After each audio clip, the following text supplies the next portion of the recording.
Hello everyone. हम लोग photo electric effect पढ़ रहे हैं मॉडर्न फिजिक्स में। करीब करीब हम लोगों ने चैप्टर पूरा कवर कर लिया है। हम एक दो क्वेश्चन और करके हम लोग आगे बढ़ते हैं।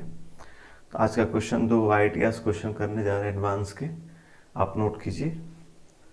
लिखिए, पहला लिखिए क्वेश्चन कि photons of energy 10.6 electron volt, photons of energy 10.6 electron volt and of intensity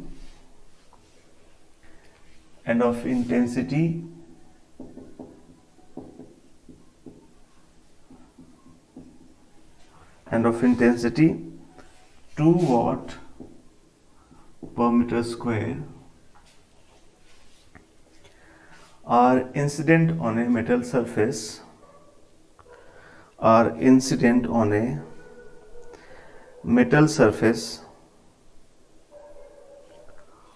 of area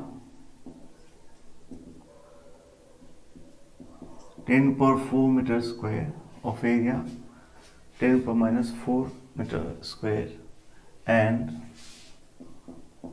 work function 5.6 electron volts.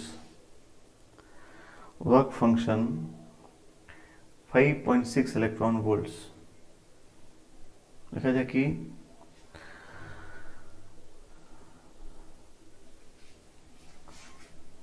0.53% of incident photons 0.53% of incident photons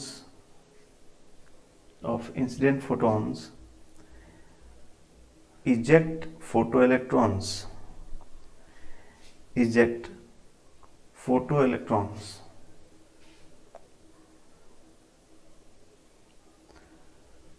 then find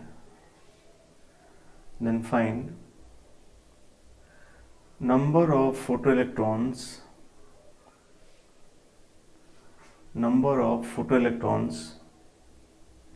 ejected per second, number of photoelectrons ejected per second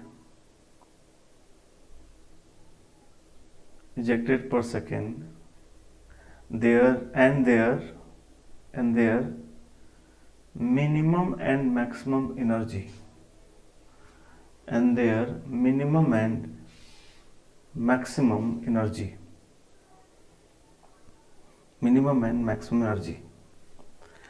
अब आप यहाँ पे pause कीजिए। इस numerical थोड़ा time लगेगा, इसलिए pause कीजिए, क्लास को सॉल्व कीजिए, फिर हम एक साथ करते हैं। कीजिए सॉल्व।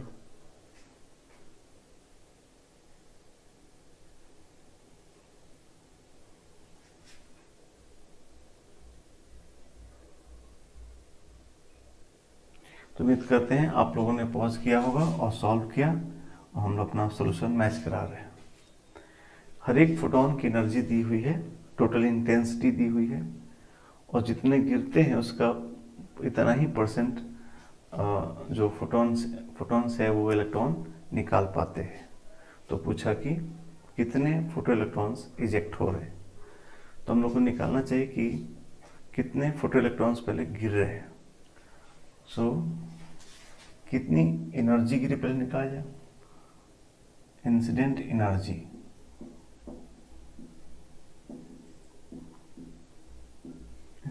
कितना हो गया, तो intensity into area will this पर सेकेंड, इंसिडेंट एनर्जी पर second that is intensity into area, that is हो गया 2 into 10 power minus 4 what intensity into area. एक सेकेंड में इतनी एनर्जी गिर रही है, और एक फोटोन की एनर्जी दिया है 10.6, तो कितने फोटॉन्स गिरे। नंबर ऑफ फोटॉन्स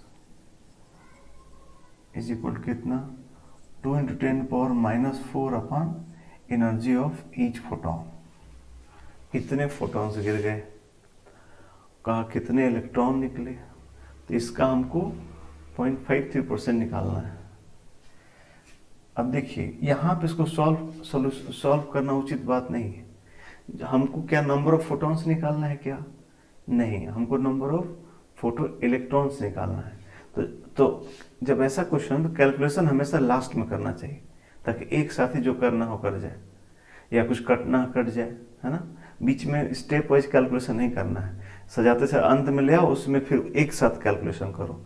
तो जितनी बार कैलकुलेशन करेंगे उतनी बार चांस होती गलती होने की। एक बार करेंगे तो 1% चांस होगा, वहाँ पे अब बच भी सकते हैं। इसलिए बीच बीच में स्टेप में कैलकुलेशन नहीं करना चाहिए। So number of photo electrons is equal to, इसका इतना परसेंट, 2 × 10⁻⁻⁴ अपॉन 10.6 इंटू 0.53 अपॉन 100।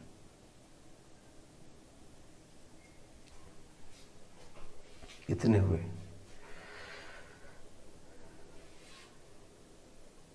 ठीक है, इतने फोटो इलेक्ट्रॉन्स हमारे निकलेंगे। अब एक गलती चल रही हम लोगों में, कहाँ गलती हुई इसमें कैलकुलेशन में? गलती हुई नहीं, मतलब यूनिट्स की गलती चल रही बालक। यहाँ पे वॉट है, यहाँ इलेक्ट्रॉन वोल्ट है, तो ये गड़बड़ी चल रही है, इसको सुधार लिया जाए। यहाँ पे नीचे इलेक्ट्रॉन वोल्ट है तो नीचे में मल्टीप्लाई कर लिया जाए, जूल बना लिया जाए, नीचे में वॉट है ना, एक एनर्जी के ऊपर नीचे सेम यूनिट होना चाहिए, इसलिए यहाँ 1.6 × 10⁻⁻19 यहाँ लिख लेना चाहिए हम लोग को। अब जाके ये सही हुआ, ये नंबर्स में यूनिट में गड़बड़ था। चलिए अब सॉल्व किया इसको। देखिए देखिए ये 53 ये से कट गया, 53 का डबल करेंगे तो 106 आएगा, तो कितना आ जाएगा? यहाँ पे 0.01 हो जाएगा, यहाँ पर 0.2 हो जाएगा। नहीं, बस तो हो गया। 2 से 2 कैंसिल करा लेते हैं तो यहाँ 0.1 बच गया। ठीक है, तो फाइनली कितना हो गया, इसको कैलकुलेट कर ले तो कितना आ जाएगा। देखिए अब ध्यान सबको कोई गलती ना हो, हर चीज़ को ध्यान से करना है। जैसे ये 0.1 है, यहाँ 1 पॉइंट यहाँ बचा, तो 10⁻⁻5 तो पहले इन दोनों का लिख लेते हैं, इन दोनों को मिला के, जो -5 यहाँ कर लिया। नीचे ये यहाँ 2 है, यहाँ पे 19 है, तो 2 0 मल्टीप्लाई -17 हो जाएगा, तो ऊपर जाके हो जाएगा 10⁻+17 अपॉन नीचे क्या बच जाएगा 1.6। ठीक है, तो इसको हम लोग थोड़ा सही कर लेते हैं। 17 में से 5 गया 12 में से 12 यहाँ बचा, तो ये हो गया 10⁻12 अपॉन 1.6, 10⁻12 अपॉन 1.6। और सिंपल करना चाहते हैं तो इसको 100/16 कर सकते हैं हम लोग। ऊपर नीचे मल्टीप्लाई किया, किसका एक हटा लिया, और 10⁻11 कर सकते हैं। ठीक बात है, और ये फिर हम लोग कैंसिल कर लेंगे ना, कितना आ जाएगा, तो 6 समथिंग आएगा, 96 आता ना, 6 6 96 आएगा, 16 6 96 आएगा, 94 आ गया, तो 6.2 समथिंग है ना, तो 6.2 × 10⁻11 समथिंग इलेक्ट्रॉन्स बाहर आए। कैलकुलेशन आप चेक कर लीजिएगा, ये आप कर सकते हैं, कहीं चेक करें, कहीं गलती हो तो अपना सुधार लीजिएगा। हमने एक लेवल पर कर दिया। अब हम अगला करते हैं कि उसमें से बताना जो इलेक्ट्रॉन बाहर आए उनकी मैक्सिमम और मिनिमम एनर्जी क्या होगी। तो maximum energy minimum energy concept बताए थे आपको कि जो इलेक्ट्रॉन बाहर आते हैं तो जो सरफेस वाले होते हैं वो मोस्ट एनर्जेटिक होते हैं, तो उनकी एनर्जी मैक्सिमम होगी, जो आइंस्टाइन इक्वेशन से निकलेगी। और मिनिमम एनर्जी क्या होगा, जीरो हो सकता है, बिकॉज नेगेटिव एनर्जी का कोई सेंस नहीं होता था ना, कि वो प्रोटॉन मिला उस सरफेस तक आने में ही उन्होंने अपना एनर्जी का नुकसान कर लिया, तो सरफेस तक आते जस्ट सरफेस से बाहर आ गए, तो उनकी एनर्जी जीरो हो सकती है। इसलिए के का मिनिमम तो जीरो हो जाएगा और के का मैक्सिमम हम निकाल सकते हैं। 10.6 का एक फोटॉन की एनर्जी है, एच न्यू हो गया, अब माइनस 5 है 5.6 that is 5 electron volt maximum होगा। So maximum energy 5 electron volt हो गई और मिनिमम 0 हो गई। ठीक है, ये एडवांस में आया हुआ क्वेश्चन है, पहले का पुराना क्वेश्चन है। अभी हम लोग दूसरा क्वेश्चन करेंगे। ये 2006 का बहुत बढ़िया क्वेश्चन है, फोटो इलेक्ट्रिक इफेक्ट का बहुत बढ़िया क्वेश्चन है। ग्राफ बन के आया, ऐसा ग्राफ हम लोग बनाए थे, कोई 3 ग्राफ बनाया गया था। कौन कौन से ग्राफ हम लोग बनाए थे? हम लोग ग्राफ बनाए थे आई और वी का, जिसमें हम लोगों ने इंटेंसिटी वेरिएशन किया, इंटेंसिटी घटाया था बढ़ाया था। दूसरा किया था जिसमें फ्रिक्वेंसी चेंज किया था, और एक काइनेटिक एनर्जी और फ्रिक्वेंसी का या फिर स्टॉपिंग पोटेंशियल फ्रिक्वेंसी का बना सकते हैं। लेकिन इसमें जो बन के आया वो देखिए क्या बन के आया। इन्होंने बनाया वीएस और 1/λ का। स्टॉपिंग पोटेंशियल तो ये है, बट ये 1/λ का है ग्राफ। गिरने वाला लाइट का लैम्डा 1/λ ग्राफ बना हुआ है, ऐसे ग्राफ बना हुआ है। ठीक है, डेटा नोट कीजिए।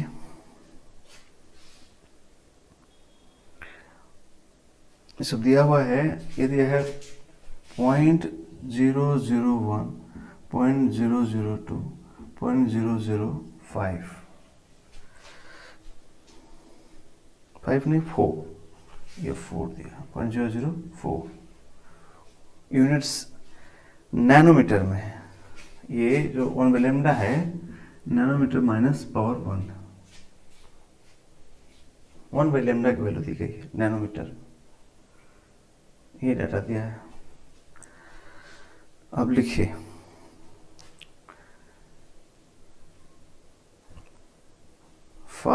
इसको मेटल 1 कहा गया है, इसको मेटल 2 कहा गया है, इसको मेटल 3 कहा गया है।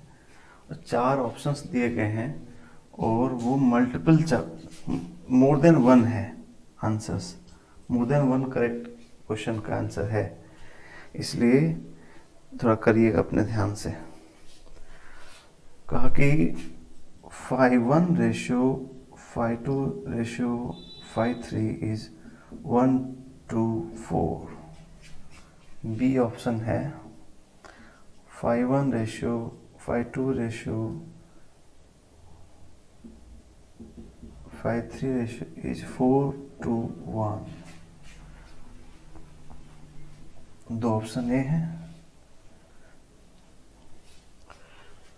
तीसरा ऑप्शन है सी ऑप्शन कि स्लोप इज कांस्टेंट। स्लोप लिखा है, स्लोप ऐसा लिखा है। तीसरा option slope is proportional to hc/e, C option. D option है कि यूवी लाइट, यूवी मतलब ultraviolet light, UV can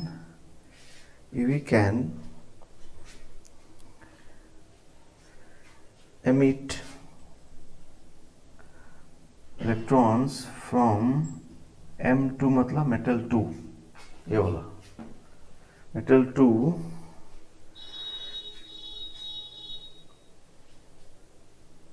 metal 2 and 3, metal 2 and metal 3 only.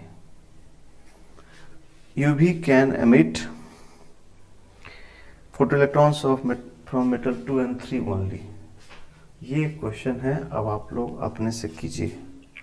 ये बहुत बढ़िया क्वेश्चन है, जेई ने पूछा, ये कीजिए अपने से।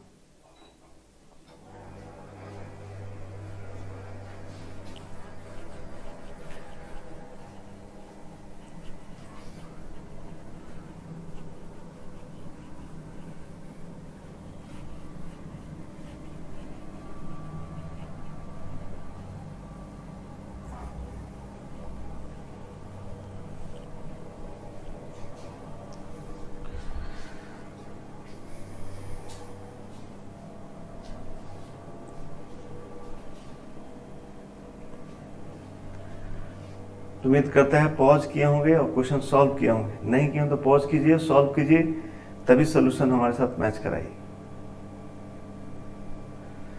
चलिए हम आपके लिए करते हैं। अब जो ये ग्राफ है, ग्राफ के क्वेश्चन करते समय पहले तो जो ग्राफ बना स्ट्रेट लाइन है, तो ये Vs और 1/λ का इक्वेशन लिख लेना चाहिए ताकि पता चले कि स्लोप क्या देगा, ये पॉइंट कट कर वो क्या देगा पता हो जाए।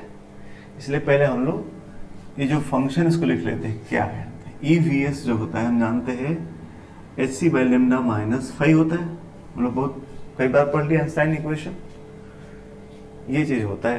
तो Vs हो गया hc/e 1/λ माइनस 5/e, और Vs और 1/λ ग्राफ स्ट्रेट लाइन बढ़िया आया है। देखिए ये हमारा y हो गया, ये m हो गया, ये x हो गया और ये c हो गया। तो सही आया, ग्राफ सही बनाया गया, c नेगेटिव से बढ़िया कटा है। ठीक सर। अब बात आता है कि ये स्लोप क्या देगा, तो स्लोप देगा hc/e। तो कहा स्लोप इज प्रोपोर्शनल hc/e, तो सही हो गया। Equality is also proportionality, so c तो सही हो गया। अब ये इन दोनों ऑप्शन को चेक किया जाए, अल्ट्रावायलेट चेक किया जाए। तो वर्क फंक्शन निकालना है पहले हम लोग। तो वर्क फंक्शन कैसे निकलेगा, ये दिया हुआ है, इसके हिसाब से ये वो 1/λ है जहां पर Vs 0 है, Vs 0 है, Vs 0 से 1/λ आएगा। मतलब इस इक्वेशन को ऐसा लिख लें हम hc/e 1/λ माइनस hc/e 1/λ0 लिख सकते हैं। सेम चीज इसको ऐसे लिखते हैं ना हम लोग, hc/λ माइनस hc/λ0 लिखते हैं ना, ऐसा वही चीज। यानी क्या ये जो कट कर रहे हैं वो क्या पॉइंट्स हुए, for what value of lambda Vs will be 0, λ0। अगर लैम्डा को λ0 होगा तो Vs 0 होगा, यानी ये वैल्यू 1/λ0 दिए हुए है, तभी ना Vs 0 आया। ये 1/λ0 दिया हुआ है, इसलिए हम लोग को लैम्डा निकल गया।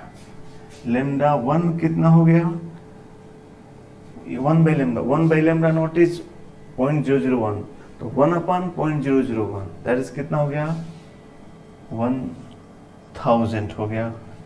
λ2 कितना हो गया सर,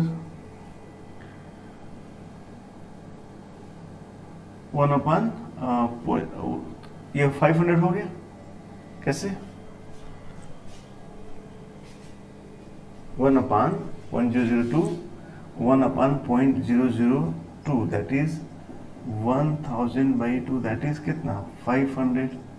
ये नैनोमीटर आ रहा है, लेकिन ध्यान रहे इसको ऐसे एक और जीरो बढ़ा के एंगस्ट्रॉम बना लेते बालक, 5000 एंगस्ट्रॉम।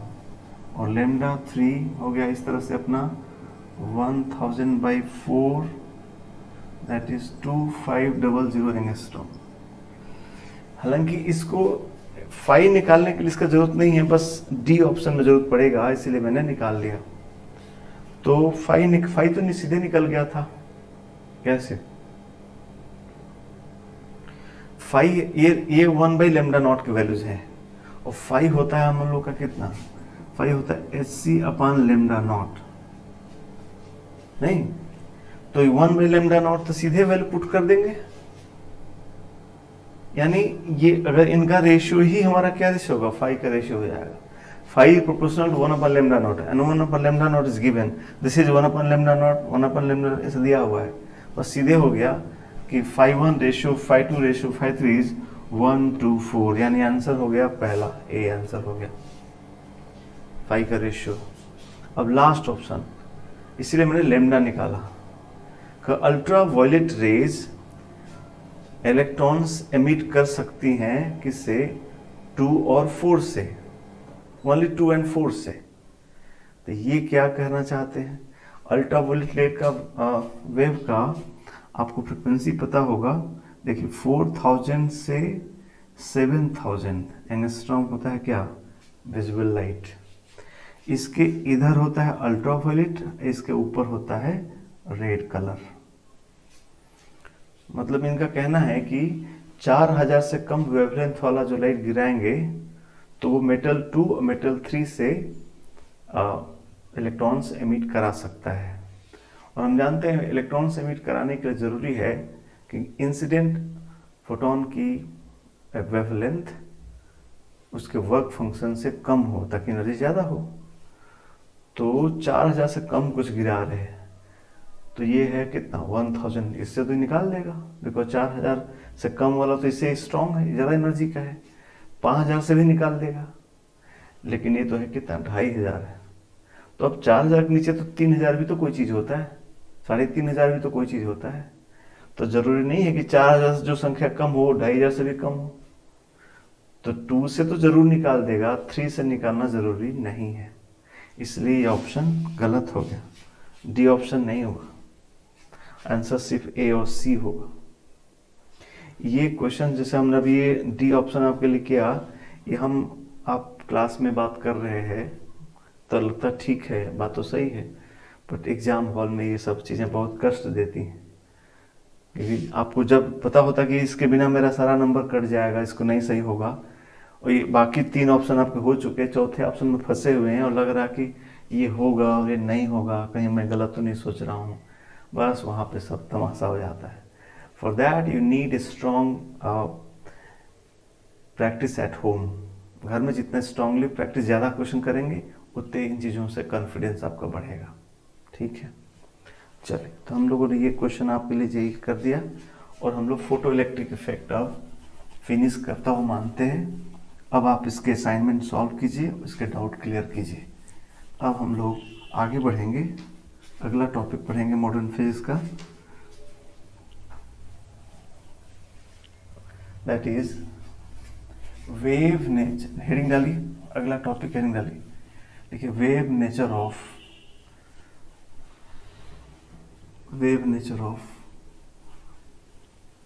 मास या matter.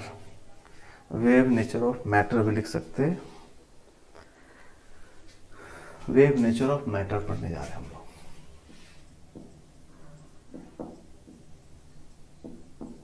Wave nature of matter,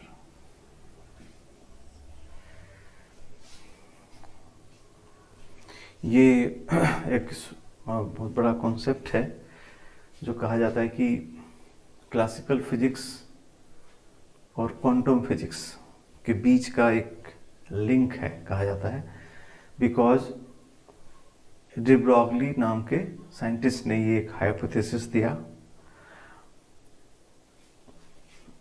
उनका नाम था डी ब्रॉगली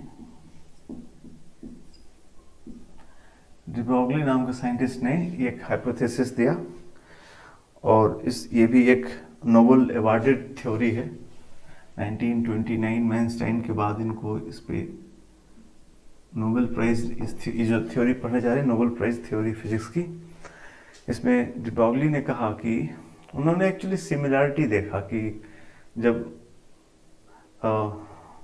से लाइट वाला जो बात हो चुका था, लाइट के लिए आइंस्टाइन को मिल चुका था, इसे 1921 में आइंस्टाइन को मिला कि भाई लाइट, कुछ लोग कहे लाइट वेव है और कहे नहीं वो परफेक्ट था। अब हम जानते हैं कि लाइट वेव भी है और पार्टिकल भी है, डुअल नेचर है। तो सेम चीज डी ब्रॉगली ने सोचा कि यार लाइट वेव है, वेव एनर्जी है, फिर लाइट पार्टिकल भी है, पार्टिकल में भी एनर्जी होता है, यानी हर पार्टिकल में वेव होना चाहिए, पार्टिकल ही वेव होना चाहिए, ऐसा उन्होंने सोचा कि इससे अलग अलग क्यों, सिमिलरिटी होना चाहिए। मैंने उनका सोचना ये था कि जिस wave is energy and particle can possess energy, so एक कॉमन चीज है कि दोनों में एनर्जी, वेव में भी एनर्जी है और पार्टिकल में भी एनर्जी है। So there should be correlation between two bodies, wave and particle. तो ही reason that if wave can behave as a particle, so reverse should also be true. A particle can behave as a wave, and he gave the hypothesis कि wavelength, अगर उन्होंने दिया कि कोई मास m हो v speed से चल रहा हो, मास हो, इसीलिए हम मैटर की बात कर रहे हैं, कोई मास m हो जो v स्पीड से चल रहा हो, इसका मोमेंटम m भी हो गया। तुमका कहना है कि इस चलने से एक इनके साथ एक वेव एसोसिएट होगी जिसका वेवलेंथ होगा lambda equal to h upon m b. यही हाइपोथेसिस de Broglie हाइपोथेसिस है। हाइपोथेसिस मतलब we don't need to prove this hypothesis, will use this formula and practically purpose में देखा जाएगा। ये मैंने कहा कि नोबेल प्राइज थ्योरी है, इसलिए भले थोड़ा ऑड लगे बट इसके प्रैक्टिकल प्रूफ्स हैं थ्योरी के, सिर्फ थ्योरी नहीं है, प्रैक्टिकली कुछ हद तक चीज़ें प्रूफ कर दी गई हैं, इसलिए थ्योरी बहुत बढ़िया थ्योरी। एच अपन एम बी, कोई भी मास हो जो 20 स्पीड चले उसको मोमेंटम एम बी होगा, तो उसके चलने से उसके साथ एक वेव एसोसिएट होगी और वो उसका वेवलेंथ होगा एच अपन एम बी। ये वेव जो दो वेव हम लोग पढ़ चुके हैं, मैकेनिकल वेव और लाइट वेव मतलब इलेक्ट्रोमैग्नेटिक वेव, से एकदम अलग है। तीसरा ये वेव हो गया, इसलिए इसको अलग से इसको मैटर वेव भी कहा जाता है। इसे जो ये वेव होती है इसको मैटर वेव भी कहा जाता है। ये उन वेव्स की प्रॉपर्टी को फॉलो नहीं करेगी, एकदम डिफरेंट टाइप की वेव है।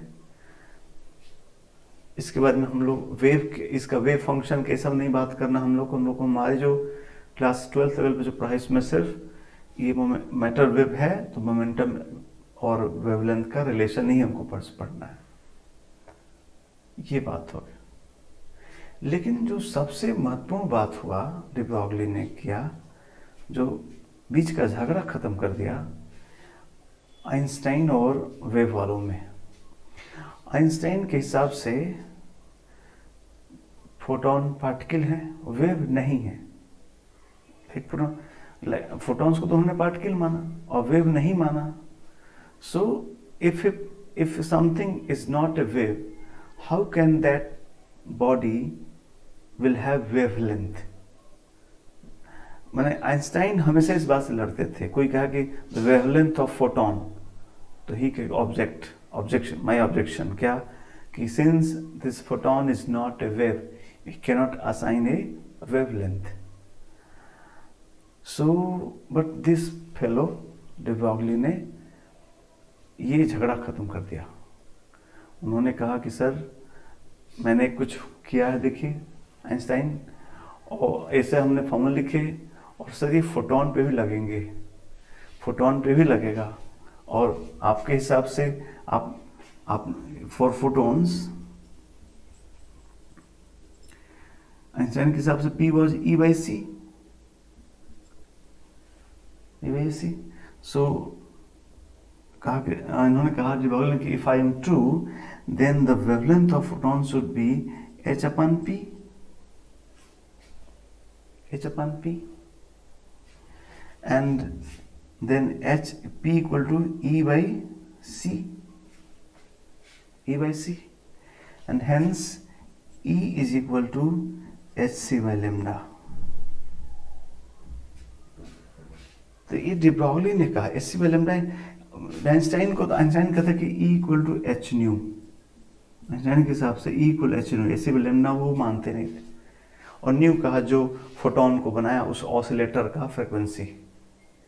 लेकिन बाद में ये डी ब्रॉगली ने कहा कि सर आप ऐसे कर लीजिए, तो कहा बात होगी इसका फायदा क्या है।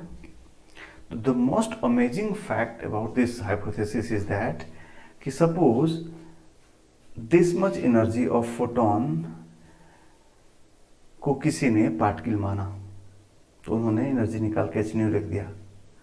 But if the same light, आखिर लाइट दोनों ड्यूअल नेचर है ना, तो the most amazing fact is that कि इफ यू वो जो फोटोन आ रहा है उस फोटोन की एनर्जी हम लिख देते हैं ऐसे, उस फोटोन का अगर वेव मान तो जो वेवलेंथ लेमडा आता है वो लेमडा से मैच करता है। इसलिए ये बहुत, इसलिए ब्रिजिंग गैप है। ये मास मैटर क्लासिकल थ्योरी से भी लगाया और क्वांटम फोटोन के लिए भी सही होगा। सो इसे bridge between classical and quantum physics. So what I want to say that कि this de Broglie hypothesis is valid for massive as well as massless particle।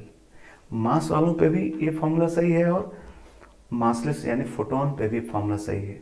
So I will repeat once again, de Broglie hypothesis is valid for photons also for photons and of course for क्या, massive body. अब आगे बात करते हैं, लेकिन ये चीज याद रखना है कि ये जो फॉर्मूला है ये यहां नहीं लगा सकते. किसी मास में अगर उसका मास m आ गया, मास m है, उसका मोमेंटम v है, उसका लेमडा निकाल दिए. Now you can not right it's energy by H by lambda. AC by lambda सिर्फ किसके लिखा जा सकता है, फोटॉन्स के लिए. बिकॉज नहीं तो गलत हो जाएगा, बिकॉज फिर तो आप मोमेंटम हो जाएगा sir half m square by v, half m b हो जाएगा, गलत हो जाएगा सारा मामला. इसलिए एच सी बाय लेमडा, इसलिए मैं फिर से लिखना चाहूंगा कि if a mass has wavelength, कौन wavelength, de Broglie wavelength. हम बात तो नहीं लिख रहे, मास है de Broglie wavelength. एक बार से लिख लेते हैं मैं,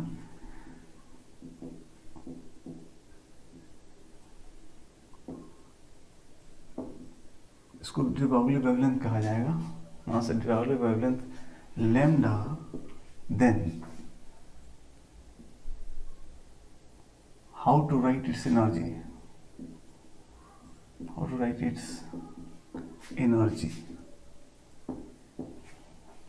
समझे बात.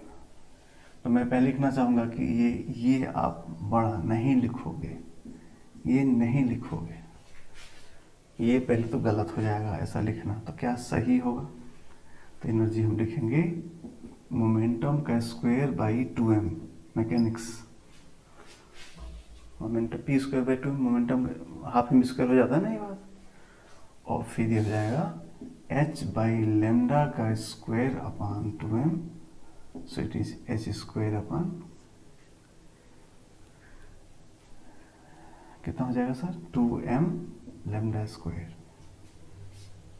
p is h by lambda, यहाँ से m b p by h by lambda, ऐसे लिखेंगे हम, ये सही होगा. whereas for photons if de Broglie wavelength is lambda, then E equal to hc by lambda.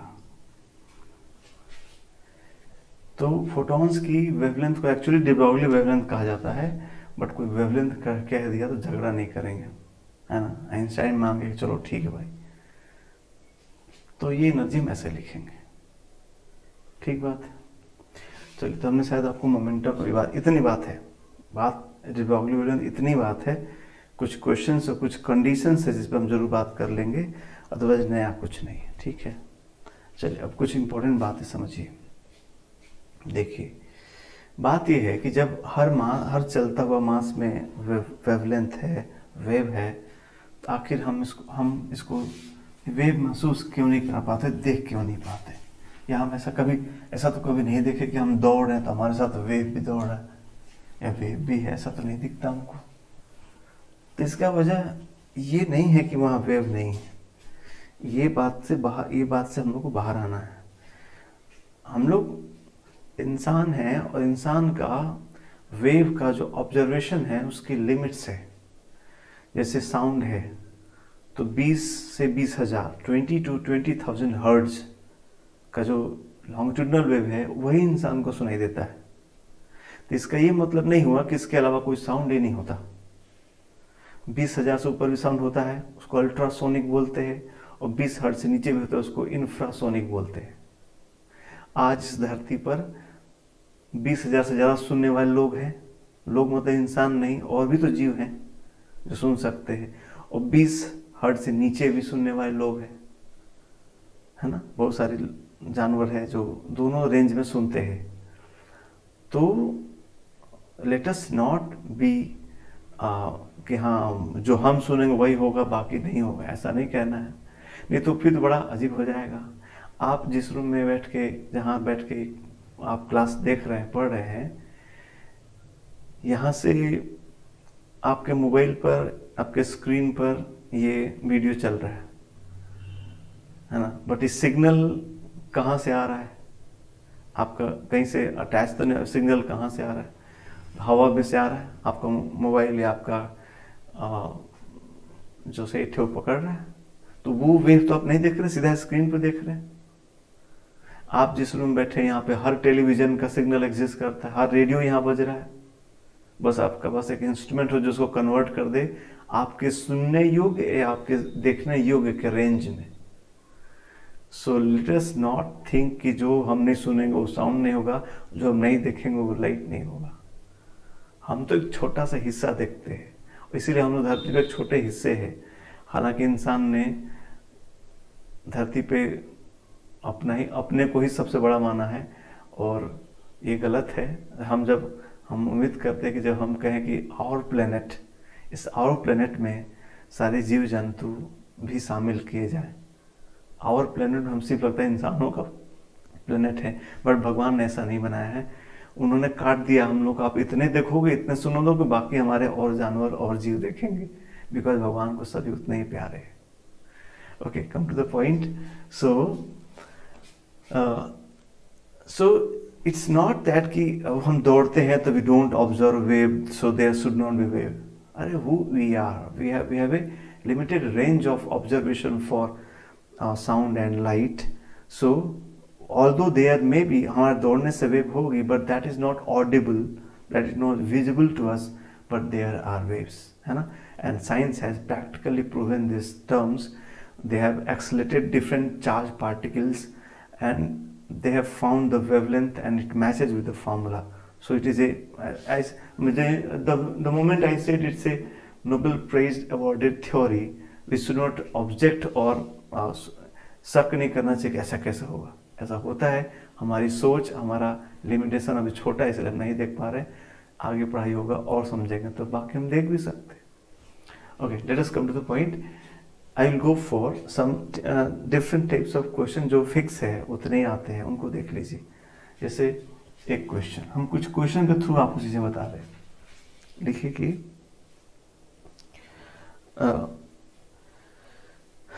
A charge particle q, question लिखिए, charge particle q and mass small M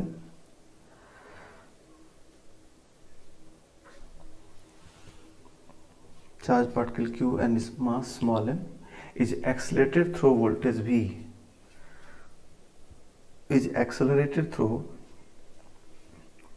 potential difference v, accelerated through potential difference v, then find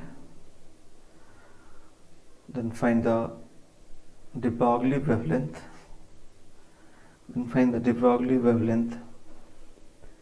associated with the mass, de Broglie wavelength associated with the mass।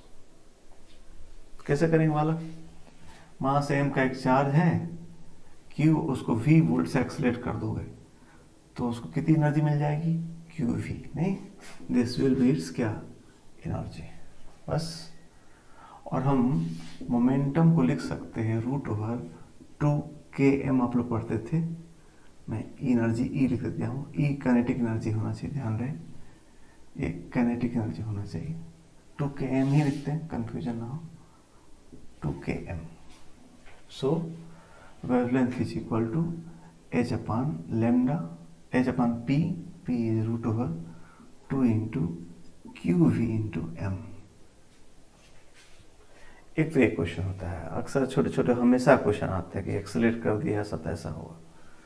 एक ये question number 1, question number 2, question number 2 लिखो बालक,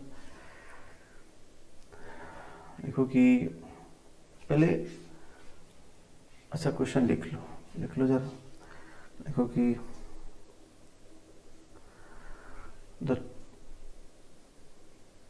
the total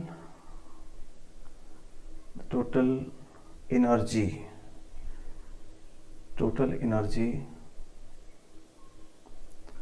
of an oxygen molecule oxygen molecule is U naught. Total energy of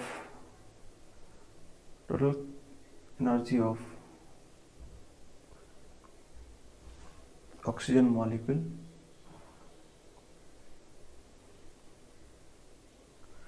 at room temperature, कहीं word लिख देना, नहीं तो कोई लोग बहस कर लेंगे बिना मतलब का कि वाइब्रेशन हुआ तो क्या हुआ. Total energy of oxygen molecule at room temperature is U naught. Then find its de Broglie wavelength.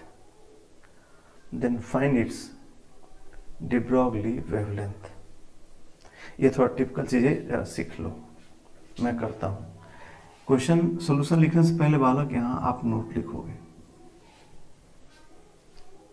लिखोगे कि only the translational kinetic energy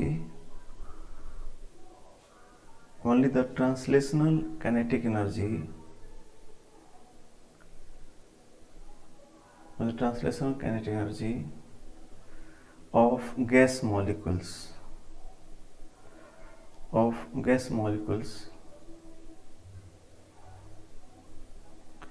is responsible for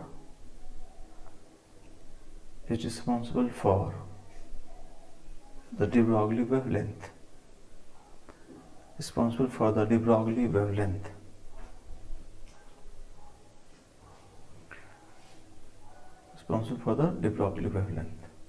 ये कॉन्सेप्ट ध्यान रखना है. ये हीट में आपने मुझे उम्मीद करते हैं आप जानते होंगे, तभी आगे बढ़ रहे हैं हम लोग.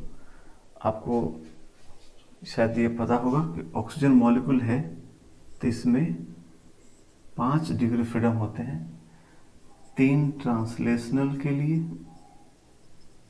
और 2 रोटेशनल के लिए.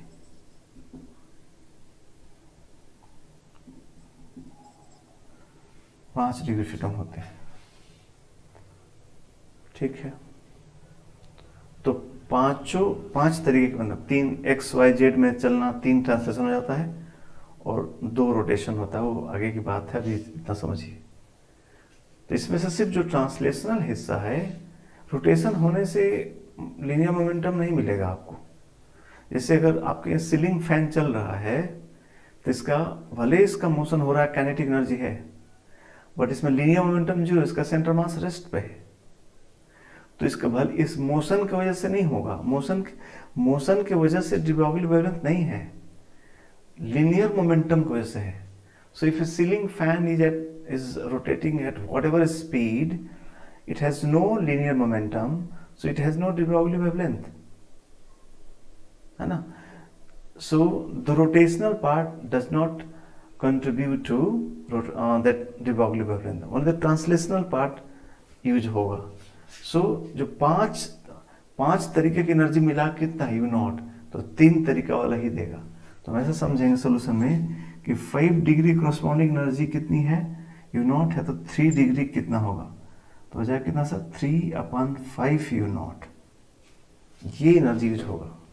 ये बात सीखने वाला चीज है. और उसके बाद आप जो चाहे कर सकते हैं. फिर आप एनर्जी लिख सकते हैं, हम लेमडा लिख सकते हैं, lambda equal to H/√2 into energy की जगह क्या लिखेंगे, 3/5 U not into mass of oxygen molecule. Mass of oxygen molecule 32 mu वो दिया रहेगा क्वेश्चन में. ये वाली बात सीखना, पूरा U नॉट नहीं लिख देना है. सिर्फ कौन सी एनर्जी यूज करना है, ट्रांसलेशनल. पोटेंशियल एनर्जी होगा, उससे कुछ नहीं होगा, कोई भी एनर्जी नहीं पुट कर देना है. पोटेंशियल एनर्जी से मोशन ही नहीं होगा, तो उसके लिए आपको कोई de Broglie wavelength नहीं मिलेगा, ध्यान रखेंगे. ये इंपॉर्टेंट बात सीखा आपने. ठीक है, इस पे हम और आपको एक क्वेश्चन कराते हैं. एडवांस में भी इस बात को पूछा गया है अलग ढंग से, वही मैं आपको कराता हूँ क्वेश्चन. अभी देखिए, जैसे अगला क्वेश्चन, क्वेश्चन नंबर 3, आपसे कोई कहे कि ये एक रॉड है, ऐसा रॉड है और यहाँ पर हिंज है और ओमेगा से घूम रहा है, मास m है, लेंथ l है, मास m लेंथ l है इसका। तो कहा कि फाइंड द ब्रॉगली वेवलेंथ। तो क्या करेंगे आप?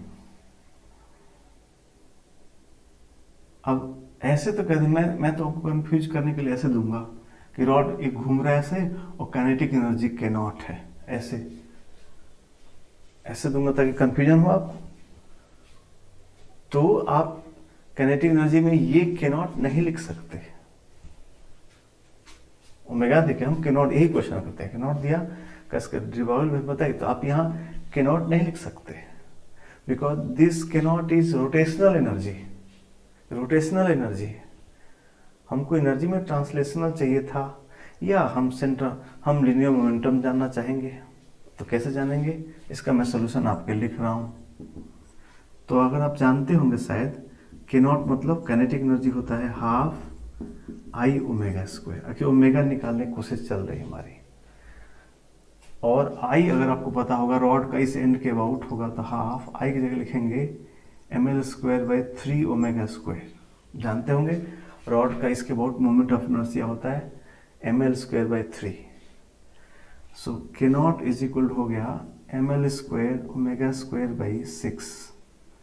मुझे ओमेगा चाहिए बिकॉज मैं सेंटर ऑफ मास की वेलोसिटी निकालना चाहता हूं, ताकि उसको मैं mv लिखूं। मुझे यहां से ओमेगा आ गया, तो मेरा ओमेगा आ गया सर, एल ओमेगा कितना आ गया? एल ओमेगा कितना आ गया? 6 के नॉट अपॉन m का रूट,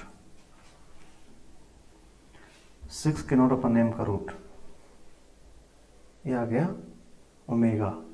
इसलिए वेलोसिटी ऑफ सेंटर मास कितना हो गया? L बाई 2 ओमेगा, इसका r omega, v equal to r omega, r omega. So that is इसका half, so 1 by 2 of root over 6 k naught upon m. This is VCM.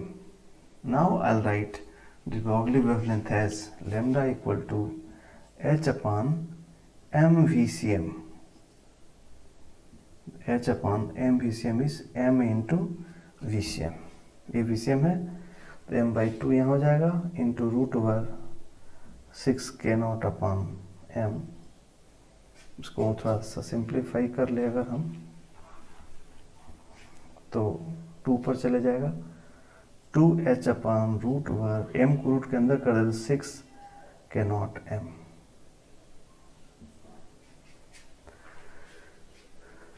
ये हुआ solution. ये question समझिए, ये कोई भी काइनेटिक एनर्जी में भी सिर्फ कौन सी kinetic energy? Translational kinetic energy मिलना चाहिए। चार्ज पार्टिकल है तो पार्टिकल का तो, और किसी पार्टिकल का रोटेशनल और कुछ नहीं होता, सिर्फ क्या होता है? ट्रांसलेशनल होता है। हर पार्टिकल की काइनेटिक एनर्जी ट्रांसलेशनल ही होती है, ध्यान रखना। पार्टिकल मतलब जीरो साइज, पॉइंट मास। तो ये एक इंपॉर्टेंट बात है, एक ये इंपॉर्टेंट बात है। एक्चुअली नहीं सोचना कि ऐसा क्वेश्चन कैसे करेंगे, हम आपको वही क्वेश्चन कर रहे हैं जहाँ पे समस्या है। यहाँ बाकी तो सीधा मोमेंटम निकाल के बहुत सारे लोग करते हैं, वो कर लेंगे आप, उसकी चिंता मुझे नहीं है। ये 2 क्वेश्चन आप ध्यान समझेंगे, ठीक है। अच्छा, और क्वेश्चन देखिए,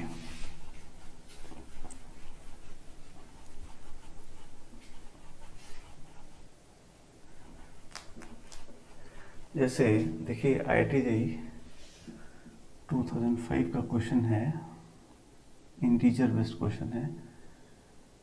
कहा कि पोटेंशियल एनर्जी दिया इस बार, का एक पार्टिकल का पोटेंशियल एनर्जी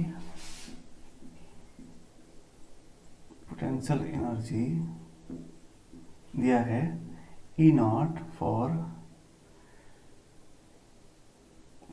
पोजीशन दिया है 0 से लेके 1 के बीच में, n is equal to 0 for -1 से लेके 0 के बीच में। देखिए कैसे एडवांस का क्वेश्चन है, इंटीजर में आया था 2005 में। क्या ऐसे बात लिखता है कि बच्चा घबरा जाए, घबराना नहीं है। ये पोटेंशियल जिन्होंने दे दिया, उन्होंने कहा कि टोटल एनर्जी इज 2E0। एक चार्ज पार्टिकल है जिसका टोटल एनर्जी 2E0 है, और 0 से 1 के बीच में जब रहेगा तो उसकी पोटेंशियल एनर्जी E0 होगी, और 0 से -1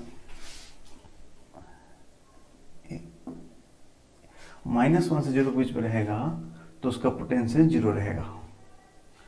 अब कहा कि 0 से जब 1 के बीच में है तो उसका de Broglie equation λ1 है, और -1 से जब 0 के बीच में है तो उसका de Broglie wavelength λ2 है। तो कहा फाइंड λ1/λ2। ये क्वेश्चन जरा सोचिए तो क्या करेंगे, सोचिए तो जरा कैसे करेंगे, दिमाग लगाइए इसमें।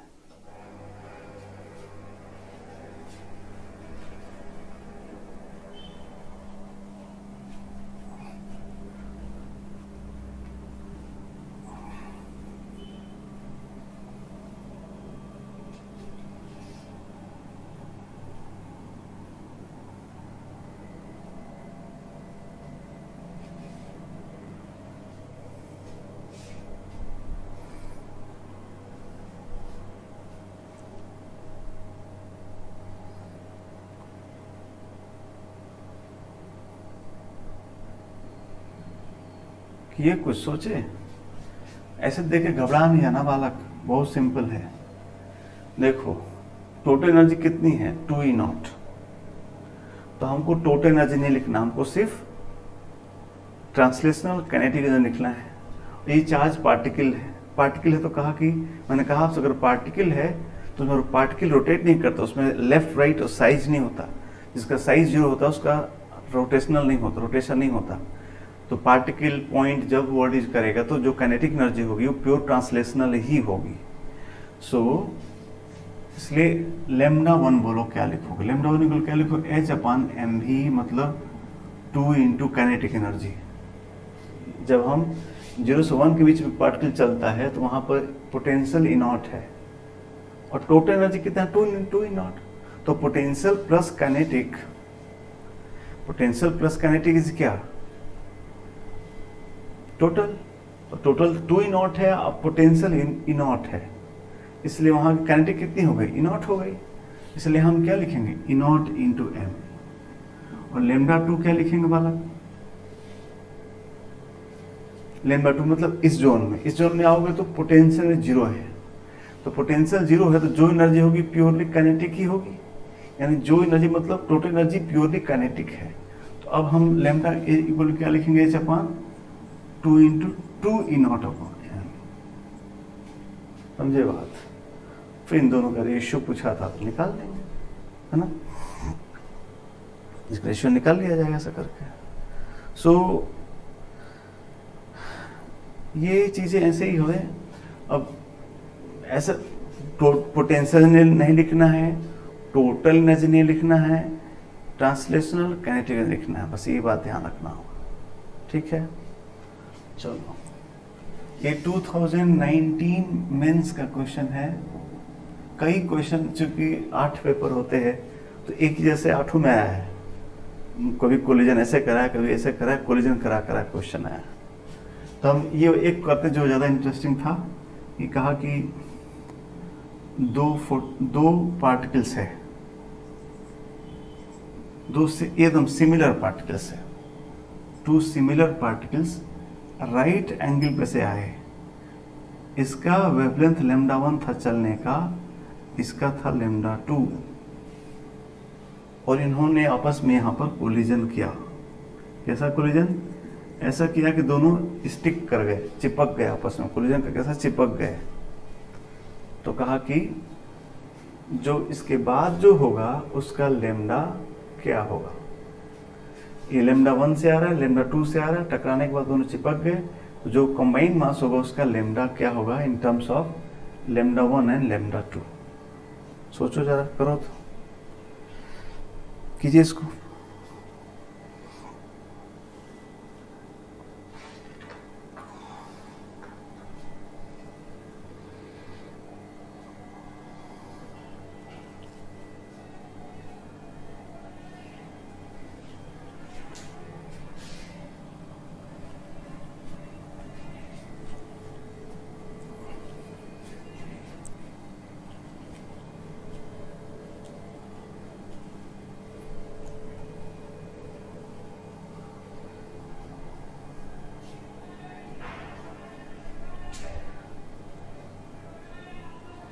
उम्मीद है कर दिए होंगे, नहीं तो पॉज कर रहे होंगे।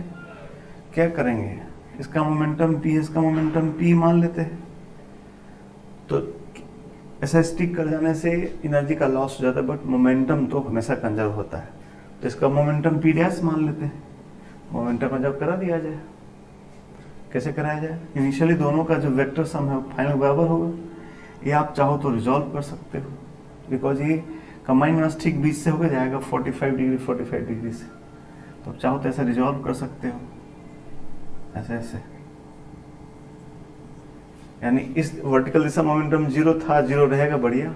हॉरिजॉन्टल वाला कंजर्व करा दो मोमेंटम, तो बारह किधर हो गया कितना, p cos 45 plus p cos 45, नहीं, is equal to p dash. So we have p dash is root 2p, root 2p. So अब हम यहाँ से लिख सकते हैं कि मोमेंटम लिख सकते हैं हम लोग, तो हम लोग का लेमडा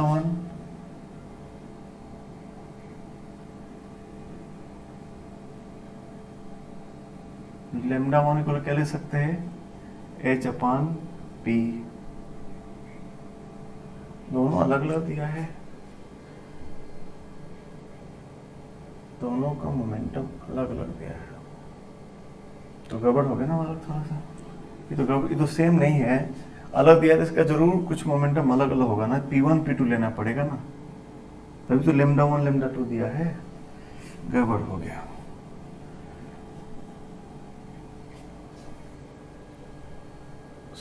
फिर से जरा सॉल्व कर लिया जाए। p, ये मोमेंटम दोनों का जो वेक्टर सम होगा वही नेट होगा, ये तो ठीक है ना, दोनों मिल के मोमेंटम का जब होना है, initial p1 momentum, p1 vector p2, ऐसा तो कर सकते हैं ना भाई, यही तो मोमेंटम कंजर्वेशन होता है। सिंस लेमडा अलग अलग दिया है तो p1 p2 अलग अलग मानना चाहिए था, और दोनों राइट एंगल पे है, तो दोनों वेक्टर को जोड़ देते हैं। सो नेट मोमेंटम कितना हो गया, तो p1 square plus p2 square, क्यों, दो राइट एंगल वेक्टर हैं, p1 p2 राइट एंगल, दो a और दो वेक्टर हैं जो राइट एंगल, रिजल्टेंट कितना होगा,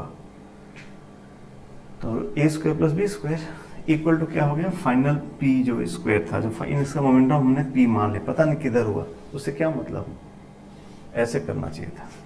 तो बढ़िया, अब तो सही है। तो p1 क्या लिख सकते थे हम लोग, h अपन लेमडा वन का square plus h upon lambda two का square equal to h upon lambda square. So answer is 1 upon lambda square equal to 1 upon lambda one square plus 1 upon lambda two square. ठीक है, resolve क्यों करें, दोनों को जब सम ही करके, जब एक दोनों को जोड़ के एक ही बनाना, तो रिजॉल्व क्यों करें, इसलिए ऐसा कर। एक लास्ट क्वेश्चन और करेंगे हम लोग, लिखिए तो जरा,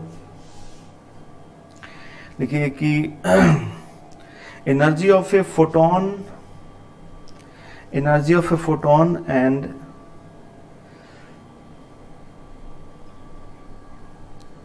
energy of a photon and a proton, energy of a photon and a proton bracket में मास स्मॉल m, प्रोटॉन का मास स्मॉल m लेना है, energy of a photon and energy of A proton bracket में मास m is E, capital E, ठीक है।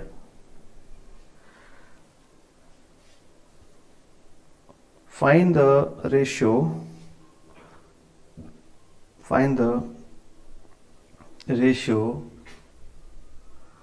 of de Broglie wavelength. Find the ratio of their de Broglie wavelengths. Find the ratio of their de Broglie wavelengths. एक photon है, उसकी energy भी E है. एक proton है, उसकी एनर्जी भी E है. इसका लैम्डा 1, इसका लैम्डा 2 है, तो इसका रेशियो बताना हम लोगों को. ठीक है, कैसे करेंगे मालूम? तो फोटॉन का तो डायरेक्ट ले देंगे कि Hc upon lambda 1 equal to E, equation number 1. यानी लैम्डा 1 इक्वल टू, फोटॉन तो डायरेक्ट इक्वेशन लिखाएगा Hc अपॉन E. अब आ जाओ प्रोटॉन में. तो प्रोटॉन में फॉर्मूला नहीं लगाना है, उसके लिखेंगे हम लोग लैम्डा 2 इक्वल टू क्या लिखेंगे, H upon root over 2em. ये बात हो चुकी है आपसे वैसे. So lambda 1 upon lambda 2 equal to Hc upon E upon H upon root over 2em. So it is root 2em बार इंटू C अपॉन E हो गया. और थोड़ा और सही लिख दें तो हो जाएगा रूट ओवर, सबको रूट के अंदर डाल दिया तो हो जाएगा 2mc² अपॉन E.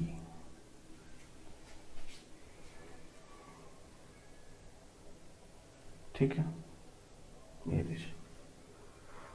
तो ये कुछ क्वेश्चंस थे जिसमें छोटी छोटी बातें थी, जो ठीक ठाक अच्छी बातें थी. बाकी क्वेश्चन सिंपल होते हैं और मैंने सारा वैरायटी देख के आपको सब वैरायटी करा दिया है. ये आप जानते रहिए और कुछ क्वेश्चन प्रैक्टिस कीजिए तो ये हो जाएगा टॉपिक आपका. तो ये बहुत छोटा सा टॉपिक था जो हम लोग फिनिश कर लिए. हम लोगों ने फोटो इलेक्ट्रिक इफेक्ट और मास का वेव नेचर पढ़ लिया. अब हम लोग एटॉमिक स्ट्रक्चर नेक्स्ट क्लास से स्टार्ट करेंगे, बोर मॉडल. ठीक है, आज इतना ही. Thank you.